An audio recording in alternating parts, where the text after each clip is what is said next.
Good evening or good morning, depending on where you are, and welcome to Agora Dialogue. For those of you who are not familiar with Agora Dialogue, it's a not-for-profit, non-partisan organisation which was founded in Australia, but which since 2016 has been operating mainly in Europe and in particular in Cyprus. It runs a series of programs and events designed to encourage discussion around important contemporary issues. My name is Jenny Webb. I'm speaking to you from Nicosia in Cyprus. I will be chairing this event. Our speaker, Mr. Julian Burnside AO QC, is joining us from Melbourne, Australia. At the end of the presentation, we will have a brief question and answer session. If you would like to contribute a question or a comment, we would certainly encourage you to do so.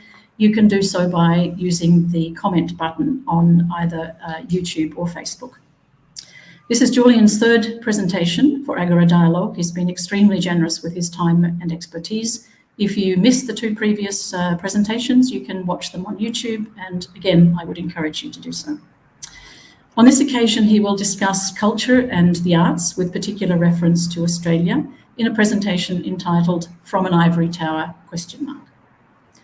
Julian Burnside is a barrister based in Melbourne who is very well known as a human rights and refugee advocate, particularly for his opposition to mandatory detention for asylum seekers in Australia.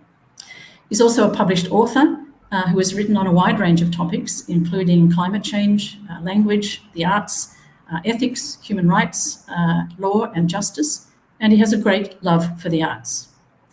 He is chair of the Mieta Foundation and was until recently chair of the arts venue 45 Downstairs, which he also co-founded. He's a patron of Agora Dialogue and the Asylum Seekers Resource Centre, and also of many arts organisations, including Genesis Baroque, the Flinders Quartet, Artemisia Opera, the Australian Print Triennial, and the Australian National Piano Award, as well as being an ambassador for the Ballarat International Photo Biennale and a sponsor of the Street and Trio, and I'm sure this list is nowhere near complete. He also regularly commissions classical music compositions, including new work by Musica Viva Australia and by Chamber Landscapes for the Adelaide Festival. He's a collector of contemporary paintings, photographs and sculptures, and a strong public advocate for the arts.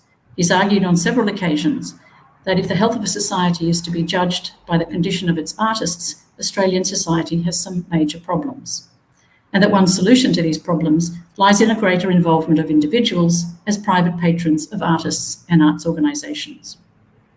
In recognition as much of his contribution to the arts as of his other achievements, Julian was made an Officer of the Order of Australia in 2009 for service as a human rights advocate, particularly for refugees and asylum seekers, to the arts as a patron and fundraiser, and to the law. And I will now, with luck, disappear completely from your screen and invite Julian to begin his presentation. Thank you, Julian. Thank you, Jenny, and thank you for such a generous introduction. When I first proposed to speak on arts and culture, I had the implicit, unthought view that the two were, in substance, the same thing. If there was a difference, it was that art was confined to visual art and that culture picked up the rest. That's the way it's seen in Australia. But having thought about it, I think I was wrong. In fact, I think it's useful to start recognising how wrong that view is. As I'm a word nerd, the Oxford English Dictionary definitions are a useful starting point.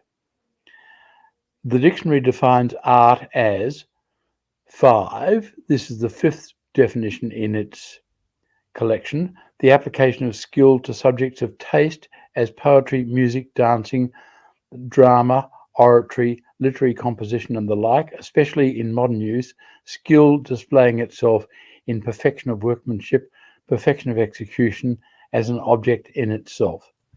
6, the application of skill to the arts of imitation and design, painting, engraving, sculpture, architecture, the cultivation of these in its principles, practice and results, the skillful production of the beautiful invisible forms. 10, a pursuit or occupation in which skill is directed towards the gratification of taste or production of what is beautiful, hence the arts. And the Oxford Dictionary defines culture as 5A, the training, development and refinement of mind, taste and manners, the condition of being thus trained and refined, the intellectual side of civilization. 5B, a particular form or type of intellectual development, also the civilization, customs, artistic achievements, etc. of a people, especially at a certain stage of its development in history. In many contexts, especially in sociology, it is not possible to separate this sense from sense 5A. As in many other things, Australian English has drifted away from Oxford English. It's not unusual in Australia these days to hear and think of culture as referring to a particular subgroup of society. For example, the people who are captivated by football are the football culture. That group of people who think COVID vaccination is evil are referred to as the anti-vax culture. That group of people who consider rock music as the highest form of music are unthinkingly described as rock culture. There are many other examples.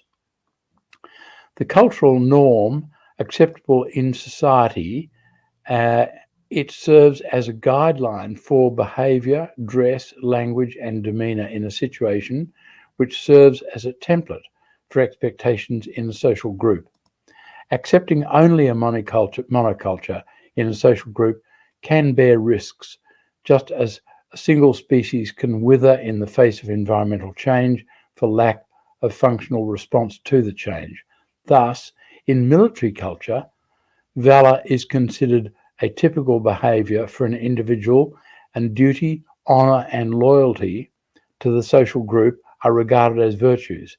In the practice of religion, analogous attributes can be defined and identified in a social group. So, if a person shares the beliefs of a particular religious group or subgroup, they can comfortably be described as part of that culture.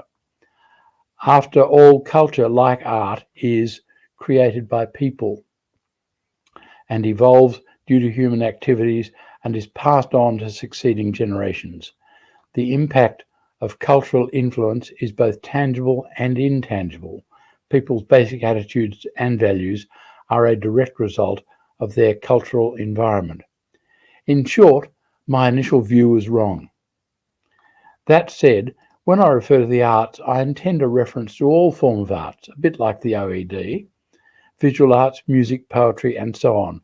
When I refer to culture, I intend a reference to all cultures, including those I have little or nothing to do with, including anti-vax culture and rock culture.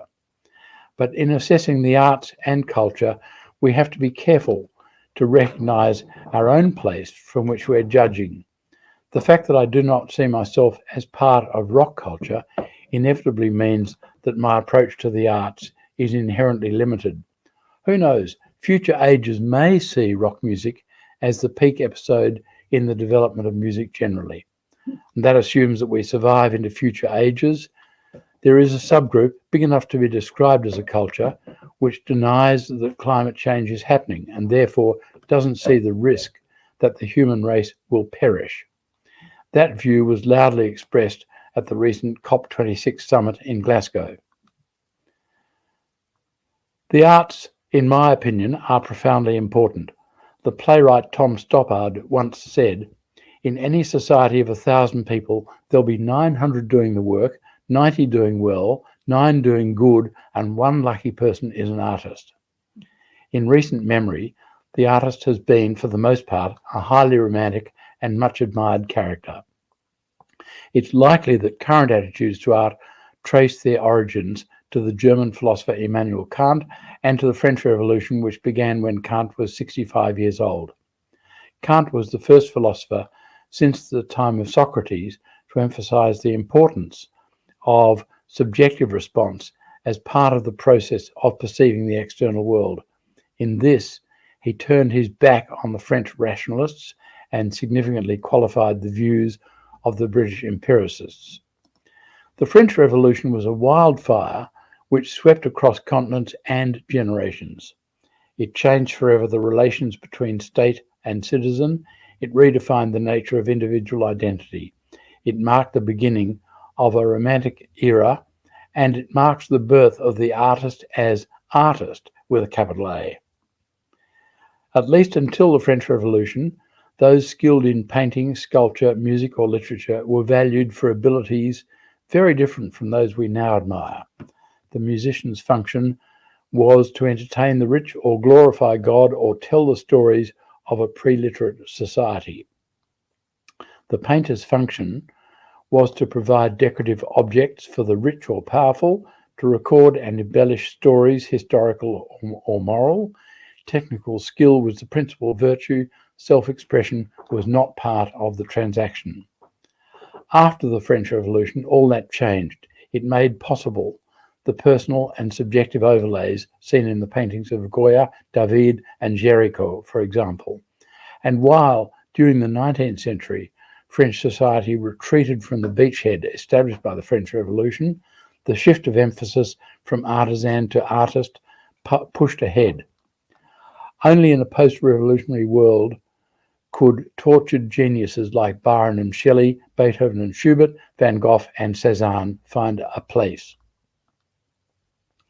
We've inherited the philosophy which made the French Revolution possible. We've inherited the idea of artist as creative genius. Unfortunately, most of those who started the revolution were put to the guillotine eventually, and most of the tortured geniuses had short and miserable lives. Beethoven was the foremost composer of his time, but was chronically short of money. Van Gogh, whose paintings have set world records at auction, only ever sold one painting himself. More recently, Shostakovich lived in constant danger of denunciation on the ground that his music was ideologically unsound. His moral stamina has left us with a musical legacy of incalculable value, but he suffered for it. Perhaps Stoppard was a bit optimistic. Artists making their start today can be proud to take the torch once carried through adversity by such as Byron, Van Gogh, and Shostakovich. It is they who reflect the very soul of our society. But how are we treating our artists? Support for the arts in Australia is divided haphazardly between government, philanthropic trusts, and private individuals. That division and the importance of philanthropic support has been more than usually evident during the COVID-19 pandemic, which has had a profound and damaging effect on the performing arts and venues which specialise in producing or showing the performing arts. Because a work of art is more than just a physical thing capable of being bought and sold, in important ways, every work of art carries part of our shared culture, and that fact gives the work its true value, a value which bears very little relation to the operation of a market for unique commodities. The arts are profoundly important to our society. Rewarding artists adequately is not only morally right, it is essential if the arts are to flourish. Supporting artists is bound up with the importance of the arts. The case for the importance of the arts isn't difficult to make, but it's not often made. There are at least two arguments which, in my view, demonstrate that the arts, in all their forms, are profoundly important. Economic rationalists would point out that most artists are economically unviable. Sadly, that is true. Creative artists generally have miserable incomes from their art and survive by teaching or waiting on tables. Performing artists don't have it much better. Depending on their speciality, they may have just as difficult a time as creative artists. During the recent COVID crisis, performing artists have had a shocking time. Economic rationalists would argue that pouring money into the arts makes no sense unless the consumer considers the transaction to deliver a net benefit to them. The economic rationalist will buy a painting which delivers them the greatest pleasure for the lowest price, even allowing that a part of the pleasure might derive from the conspicuously famous name of the artist. The economic rationalist will not be tempted to provide philanthropic support for the arts because that produces no saleable return. So, does art really matter? Van Gogh as I mentioned, sold very few paintings, and arguably just one, and for very little money. Cézanne was once booted out of his lodgings, and the angry landlord hurled some of his paintings out of the attic window into the courtyard below. Similar examples can be multiplied endlessly. Would the world be poorer if Van Gogh had never painted Starry Night, or if Cézanne had never painted Les Grands Baigneurs, or if Van Gogh and Cézanne had never painted at all? Would the world be poorer if Michelangelo had never painted the ceiling of the Sistine Chapel or designed the Duomo in Florence, if Da Vinci had never painted, if Beethoven or Shostakovich had never written a note of music? If we suspect that the world would be poorer without Beethoven and Mozart, without Van Gogh and Cézanne, without Shakespeare and Balzac, we acknowledge the value of art for its own sake. None of those people created material wealth. None of them derived great material wealth in their lifetimes, although it has to be said that Beethoven was adept at putting the touch on friends for a loan. The price of unique paintings is a quirk of the market for commodities. The value of the works is spiritual. Imagine this: a wealthy investor buys Mona Lisa and announces that he intends to destroy it privately. Most people would feel a sense of loss. The destruction of the library at Byzantium in 1204 and the looting of the National Museum of Baghdad in 2004 represent losses which not even the crassest economist has tried to measure in economic terms, because the calculation would be seen by everyone to miss the point completely. The poet John Keats, who was born 31 October 1795 and died on 23 February 1821, just 200 years ago. He lived in poverty and died of tuberculosis, aged just 25. In 1819, he sat in a friend's garden for some hours, listening to a nightingale. He was 23 years old and trying to live by poetry, although the reviews thus far had been woundingly critical. He had just watched his younger brother die of tuberculosis, which he then had. His ode to a nightingale starts with the immortal lines, "My heart aches, and a drowsy numbness pains my sense, as if of hemlock I had drunk, or emptied some dull opiate to the drains 1 minute past." In a remarkable story by Frederick Raphael, the author speaks of a man who early in his university days abandoned a hopeful career as a poet for the much more prosaic career as a lawyer. He prospers in his choice and is eventually appointed to the bench. On his appointment, he has to vacate his chambers, and that leads him to the bittersweet task of going through the accumulated papers of decades to decide what should be disposed of and what should be retained. And the paragraph reads, "He had quite forgotten about his adolescent poetry and was astonished to come across a batch of it at the bottom of a cupboard. He smiled, golly, at the sight of it, and took it out and started to read for a laugh. He expected clinching evidence of the folly of youthful pretensions. His whole happy life had been founded on the assumption that he had been right to abdicate before his wife's gentle, unmistakable judgment. He sat on the floor of his chambers, boyishly grey, and prepared to be embarrassed by those unburnt embers. Instead, the poems passed sentence on his life. At last, he closed his eyes to escape their indictment, but the unblinking eye in the centre of his forehead gazed and blazed with unique and undeniable vision. He cowered on the floor of the dusty cave and saw that the years of his life had escaped, like Odysseus's men, under the panicky sheep of the blind, deluded Polyphemus. "Who are you? Who are you?" he cried. And the voice of the man who had blinded himself replied, "No one, no one." In that short, compelling paragraph, we see the result of trading the valuable for the priceless. We leave our footprints in water, but artists leave something for future ages. Art connects us to the world and to each other, to others who we can never meet or know. It affirms our relationship to the rest of humanity. The wider our encounter with art, the richer that connection becomes. This might be what Stop Art had in mind. Art is valuable in and of itself. Major art organisations in Australia are increasingly dependent on government funds. This is generally the form of targeted advertising, corporate entertaining, and the prestige of good corporate citizenship. This form of arts funding should not be confused with patronage. Ideally, the patron receives no return for their generosity beyond the satisfaction of knowing that they've helped an artist or a group of artists in a material way. The ultimate satisfaction is the knowledge that you've helped the arts succeed by helping a particular artist achieve success, which, but for your support, they might not have been able to achieve in their lifetime.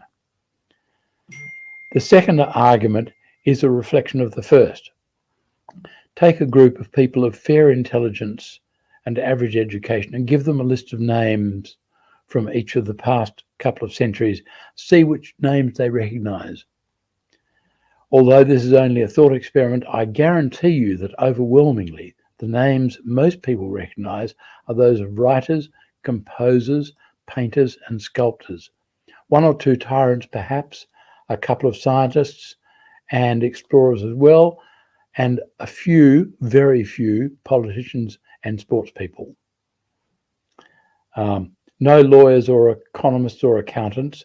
Go back a century or more, and my instinct is that no politicians or economists or accountants or lawyers will be recognised. Prove me wrong if you feel inclined to. Virtually everyone has seen the Mona Lisa, or heard the music of Beethoven, or read the work of Tolstoy, but can anyone name a lawyer, an economist, or an accountant who lived and worked at the same time and in the same place as Leonardo, Beethoven, or Tolstoy? I've never met that person. The extent to which artists are recognised in an experiment like this is quite striking. While artists might represent less than 1% of any given population at any given time, they will represent 80 or 90% of the names recognised, and the further back you go, the greater the disproportion in the results. In fact, I suspect that if you go back just 5 centuries, you will get 100% of the names being recognised as the names of artists. What that demonstrates is that almost everyone acknowledges implicitly the importance of our received culture, the value of the inheritance we all receive from generations of creative artists. We can't do anything to repay our debt to past generations of artists, but we can try to see the present generation properly rewarded for their work. But who'll advance their cause? Most creative artists struggle to make a living. Some well-meaning people go to auctions and buy second-hand art by dead people. That may generate a profit for the original collector and for the auction house, but it does nothing for the artist and nothing for the arts. Some people buy works by the current big name or think they can pick the next big name. Big mistake. Buying art with a view to making a profit is not about supporting the art. It's about supporting the people who will inherit your estate. Apart from being the wrong motivation, it's probably doomed to failure. The point is that you should never buy a work of art in order to make a profit. You buy it because you like it. You want to pick a winner, you'll fail. In 1874, 2 significant exhibitions were staged in Paris. One was the annual Salon, at which the leading artist was Franz Xavier Winterhalter.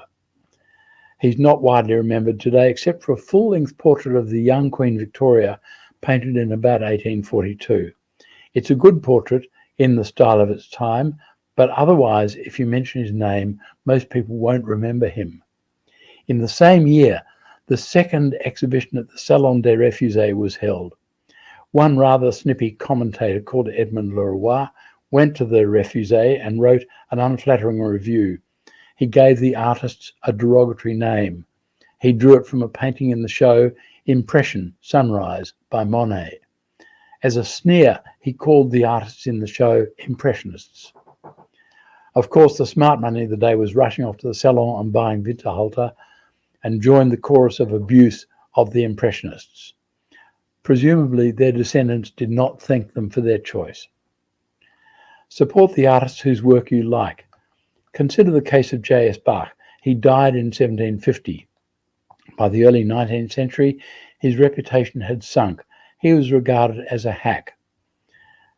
Felix Mendelssohn, who was born in 1809 and died in 1847, recognized Bach as a gifted composer. Mendelssohn tried to revive interest in Bach. He arranged a performance of the St. Matthew Passion in 1829. He wrote just 2 piano trios. They're both superb. The 2 Mendelssohn piano trios are great works. The second is slightly more difficult to understand. The first is immediately understandable and very beautiful. The final movement of the second piano trio has got 2 extended quotations from a Bach cantata. Mendelssohn was in large part responsible for the revival of Bach's reputation. And remember Antonio Vivaldi, who was born in 1678 and died in 1741. Everyone's heard his 4 Seasons. Not everyone appreciates that for almost 200 years after his death, Vivaldi had been forgotten completely. His reputation was restored, and a great deal of his original work was revived from the 1920s on. In the late 1960s, the Nonesuch recording label produced the first recording on vinyl disc of the 4 Seasons. Sic transit Gloria Mundi. Of course, not all art is collectible. Composers can only make a living if their work is played and people go along and listen to it. Commission music if you get the chance. It's not hard to do. If you aren't up for the price of a commission, join together with some friends and commission a piece jointly. It's amazingly satisfying, whether or not you like the music which is composed. The more people support the work of people whose work they like, the better will be the lives of creative artists. If collectors go to shows and buy the work they like, they will enrich the environment in which artists work. The chance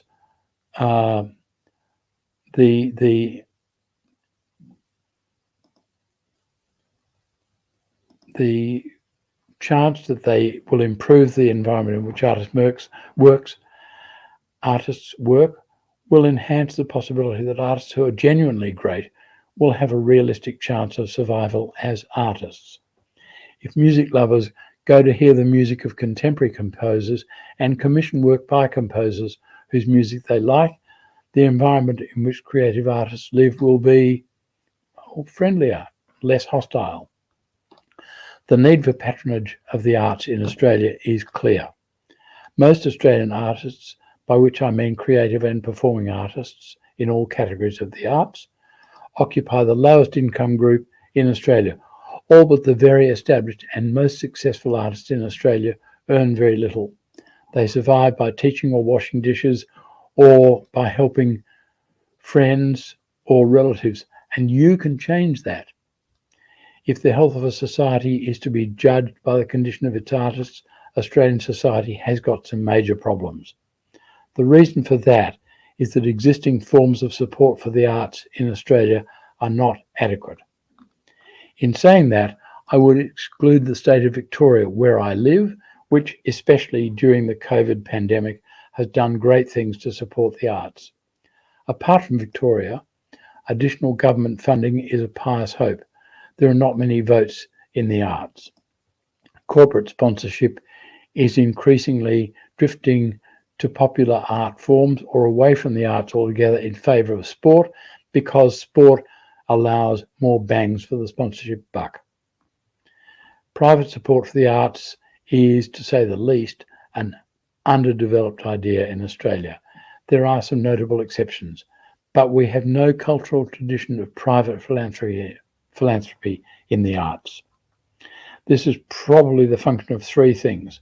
First, it's generally thought to be the province of the super rich, which provides a ready-made excuse for those of more modest resources.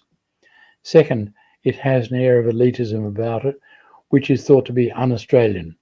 Third, although that's interesting because we don't mind acknowledging the greatest of our sports people, even if that carries with it an air of elitism. Thirdly, it doesn't readily attract tax-deductible status, which would otherwise make a contribution easier, especially for those who are not super rich but pay 50% of their income in tax.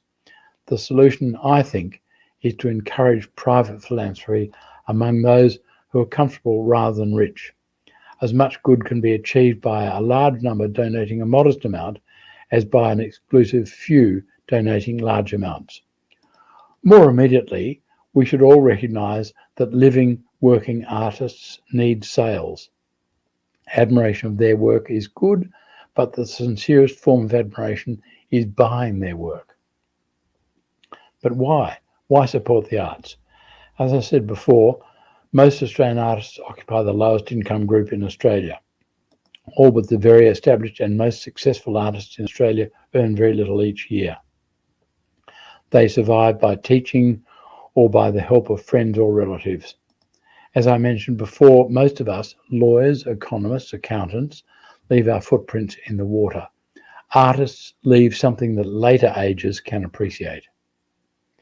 It's always struck me as dreadful that many visual artists make very little during their lifetime, but their work becomes increasingly valuable on the secondary market after their death. As a recent example, earlier in November this year, a Van Gogh watercolour landscape sold at auction in New York for Australian $49.3 million, a record for a watercolour by Van Gogh. As I mentioned, he sold just one painting during his lifetime, The Red Vineyard, which sold in 1889 for 400 Belgian francs, which is about $15 in today's Australian money. Can anyone name a lawyer, an economist, or an accountant who lived and worked at the same time and in the same place as Van Gogh? Of course, he had to survive, and it turns out that he would trade his paintings for food or art supplies. He probably never dreamed that his work would sell at auction for vast amounts just 130 years after his death. These days, it's the view from an ivory tower that makes us equate people like Leonardo, Van Gogh, Beethoven and Tolstoy with culture, but that's a mistake we need to avoid, especially if we're considering how to support the arts. For every Leonardo, Van Gogh, Beethoven and Tolstoy, there are many artists at work, but they may not achieve the success, even the posthumous success, of those people. The crucial thing is that an arts culture helps the greats as well as the not-so-greats. Unless all artists are supported, the culture will not support those who are later recognised as great. And when attention turns to culture, the problem is magnified. As I said earlier, I'm not part of rock culture. In holding that view, I face the risk that I will be assessed as having judged the matter from an ivory tower, just as people wrongly assessed Van Gogh during his lifetime. Perhaps they saw him as part of the European 19th century equivalent of rock culture.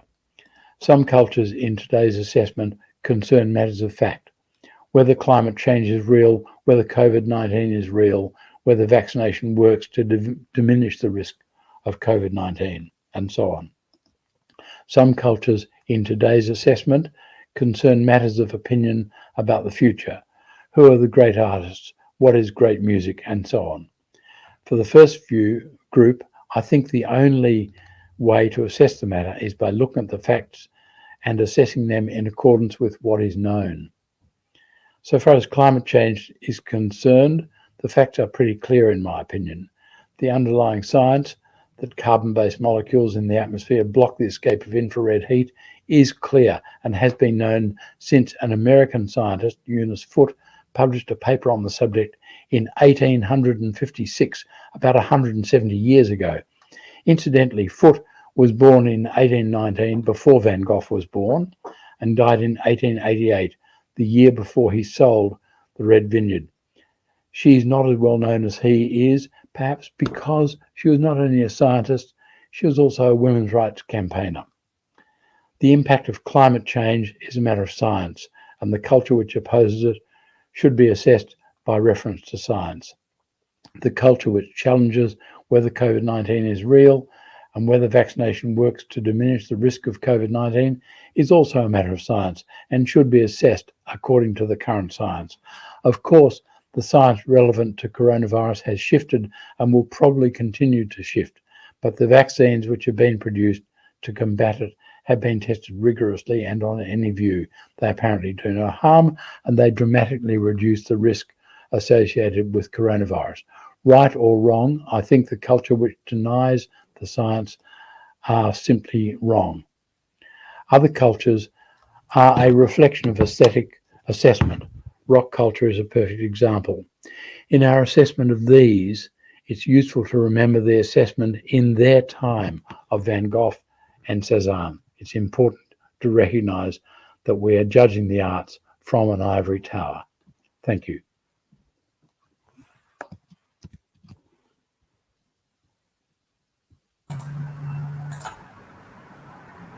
Thank you, Julian. Thank you so much. That was so interesting, thought-provoking, and offering all of us practical ways in which we can do our bit to support the arts and individual artists.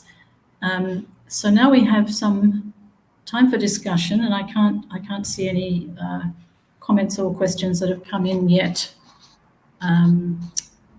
through Facebook or YouTube. So perhaps if I could start off. I just want to play the devil's advocate for a moment, if I may. I know you were talking about the French Revolution as a particular moment in time, and in the context of its own time and place, and its relevance to more recent developments in the West. But having been trained in the classics, if I could, just not entirely sure that it's fair to say that before the French Revolution, technical skill was the principal virtue of the artist, or that creative genius was not recognised as such. I think that both the ancient and the modern world, for example, would argue that Homer was just such a creative genius. And if we look for self-expression and the personal and subjective overlay before the French Revolution, the love poetry of Sappho and Catullus comes immediately to my mind. I would think that both of them could be described as tortured geniuses. Their poetry is entirely subjective and personal. And that's only to mention some small elements in the Western tradition. Anyway, my question is, since you've been publicly advocating for greater participation by medium wealth individuals in supporting the arts and artists in Australia, have you seen any improvement in the situation? Is it starting to happen? I am aware of groups of people who have collectively commissioned music, yes. So whether that's a reflection of the fact that I've been urging people to commission music, I don't know. By the way, your reference to the classics, I think, is very interesting. I concentrated on the French Revolution because it's something most people know about. Whereas most of your classical references would not be known by most people, yes. At least in Australia. Yeah. Sorry. Yep. Yeah. So I was just going to say, I think in Victoria at least, there has been an increasing inclination to support the arts. Let's just hope it goes wider than that. Let's hope it goes worldwide. Indeed. Well, that's excellent news. Okay, I can't see anything else. Okay, just another thought then, if I may. In the West, I think we've long had an image of the artist as somebody who starves in a garret somewhere, and that this situation is somehow essential to their creativity, that they need to be on the edge of society suffering for their art. I suspect that's a romantic image that was conjured up by non-artists, But do you think there might be something in the notion that artists need to be outside the mainstream, that their creativity and their importance to us as society depends on their being on the outside, as it were, looking in, and that this may be another reason why private individual support for arts and artists is going to be so important, or has always been so important, because governments are always going to be suspicious of those who they think are going to be are likely to critique the status quo, and so both of artists and intellectuals, and indeed we've seen a progressive reduction in funding over many years in Australia for both the arts sector and the university sector from governments of all persuasions. So I guess what I'm suggesting is that it's not just the rules of economic rationalisation, or the fact that the arts don't bring them as many votes as, say, sport does, but that there's also, there's this kind of underlying concern within whatever the the dominant authority is in a society about those they think are going to be critiquing them or on the outside, as it were, looking in. I think just to deal with your question initially, it probably is important that artists live on the outside and look at society from the outside, because that is part of what matters in their vision. Not too far outside, or else they suffer the fate of Shostakovich. And I think artists in China don't get a very good break, but I don't know. I think it's important for the arts to be prepared to say what it is they see. If they view society from the position of the rest of us, that will be relatively uninteresting. It will not make good art. Yes. That's why I think I disagree with aspects of the Oxford English Dictionary's definition of art, because it focuses on things that are pleasing to us. I don't think it's necessary that the art should be pleasing to us. On the other hand, when I say we should support the arts by going to exhibitions and buying work we like, that does not mean that the work necessarily pleases us. We can often see a work and like it, even though we do not find it pleasing. We may like it because it gives a useful critique of the society in which we live.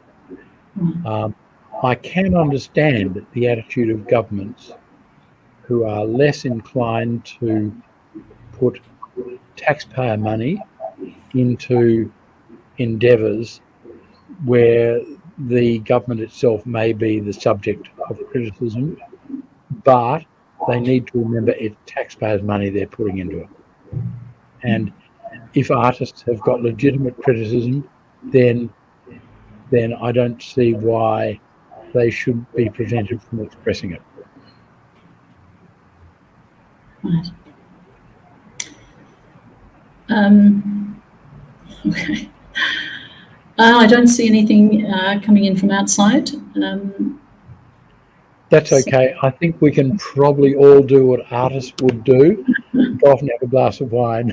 Okay, that sounds like an excellent suggestion. Thank you so much, Julian, for this, and your other two presentations have really been wonderful. I've enjoyed them very much and learned a great deal, as have many people, I'm sure. So thank you so much.